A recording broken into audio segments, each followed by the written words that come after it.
Hi friends, welcome to Archana's కమ్మని రుచులు. ఇప్పుడు మనము కడప కారం దోశ చేసుకుందాం. దానికి కావాల్సినవి మిక్సర్ జార్ తీసుకొని 1/2 కప్పు పప్పులు, తర్వాత ఒట్టి మిరపకాయలు ఒక 4, మీ కారం తగ్గట్టుగా వేసుకోండి. చాలా స్పైసీగా చాలా బాగుంటుంది. అలాగే వెల్లుల్లి రెబ్బలు ఒక 6-7, కొంచెం జీలకర్ర ఒక 1/2 టీ స్పూన్, తర్వాత రుచికి తగినంత సాల్ట్ వేసుకొని మిక్సీ పట్టేద్దాం. చూడండి, ఫైన్ పేస్ట్ కాదు సారీ పొడి అయిపోయింది కదా, పక్కన పెట్టేసుకుందాం. ఇప్పుడు ఇంకొక జార్లో కారం చేసుకుందాము. చూడండి, ఒట్టి మిరపకాయలు నేను ఆల్రెడీ నానబెట్టి పెట్టుకున్నాను. ఒట్టి మిరపకాయలు ఒక 3 వెల్లుల్లి రెబ్బలు, తర్వాత కొంచెం చింతపండు, అలాగే ఉల్లిపాయ ముక్కలు, ఎర్రకారం అన్నమాట. ఇది చాలా స్పైసీగా ఉంటుంది. రుచికి తగినంత సాల్ట్ వేసుకొని పేస్ట్ చేసి పక్కన పెట్టేసుకుందాం. తర్వాత స్టవ్ మీద కడాయి పెట్టుకున్న తర్వాత ఆయిల్ వేసి ఉద్దిపప్పు, మినపప్పు, జీలకర్ర అన్ని వేపిన తర్వాత ఇప్పుడు ఉల్లిపాయ ముక్కలు వేసేద్దాము. కొంచెం వాటిని కూడా ఫ్రై చేద్దాం. కొంచెం వేగిన తర్వాత కొన్ని పచ్చిమిర్చి ముక్కలు మీ కారం తగినంత వేసుకోండి. ఇది బొంబాయి చట్నీ అండి. కారం తగినంత వేసుకున్నారు కదా. ఇప్పుడు పసుపు ఒక 1/2 టీ స్పూన్ వేసి కొంచెం ఫ్రై చేద్దాం. ఇంకో 5 మినిట్స్ అలా ఫ్రై అయిన తర్వాత ఒక 1/2 గ్లాస్ వాటర్ వేసి కొంచెం బాగా బాయిల్ అవ్వాలి. సాల్ట్ వేసుకోండి టేస్ట్ తగినంత. ఒకసారి అలా కలిపేసుకొని ఇవి బాగా బాయిల్ అయ్యేంత వరకు మనం ఉడికించుకుందాము.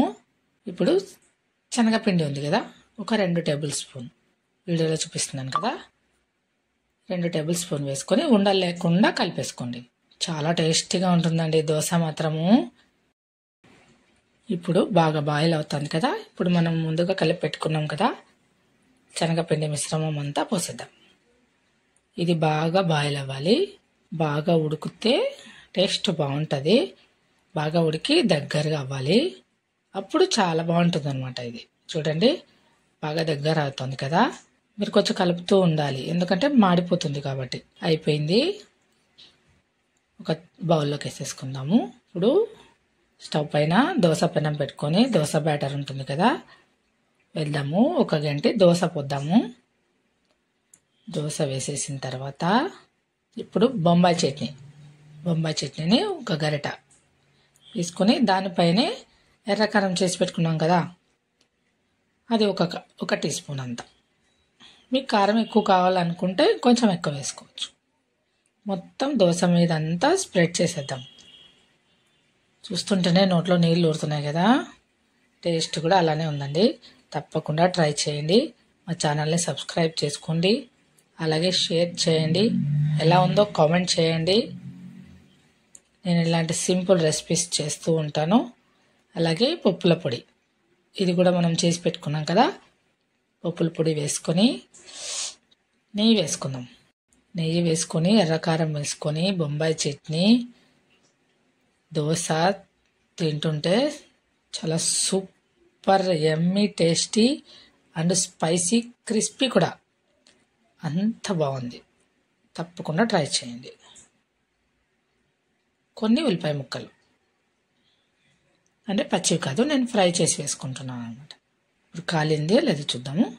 కాలిందండి. ఇప్పుడు మట్ట పెట్టేసి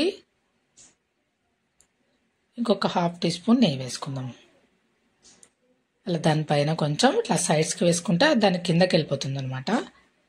ఒకసారి మనం దాన్ని గరిటెతో అలా అనేస్తే మొత్తం నెయ్యి అంతా పట్టేస్తుంది. కింద ఇంకా రోస్ట్ అవుతుంది అనమాట దోశ.